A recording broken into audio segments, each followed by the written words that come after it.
اگر آج امریکی ڈالروں کو، امپورٹڈ فنڈنگ کو، امپورٹڈ پیسے کو خان صاحب کی جو جیب کے اندر سے نکلا ہے، وہ اگر اس پر سزا نہ ہوئی تو پھر کسی اور کو کبھی بھی سزا نہیں ہوگی۔ اسی طرح امپورٹڈ ڈالرز آتے رہیں گے اور پاکستان میں عدم استحکام پیدا کیا جاتا رہے گا۔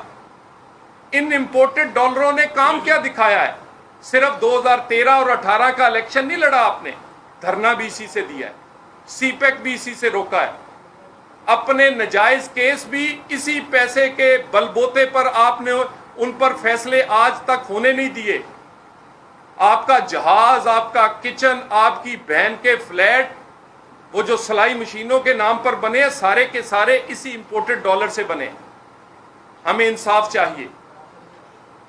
ستیلے اور لاڈلوں والا سلوک اس پاکستان سے ختم کیا جائے، لیول پلینگ فیلڈ بنائی جائے، ایک جیسے سٹینڈرڈز کے ساتھ فیصلہ کیا جائے۔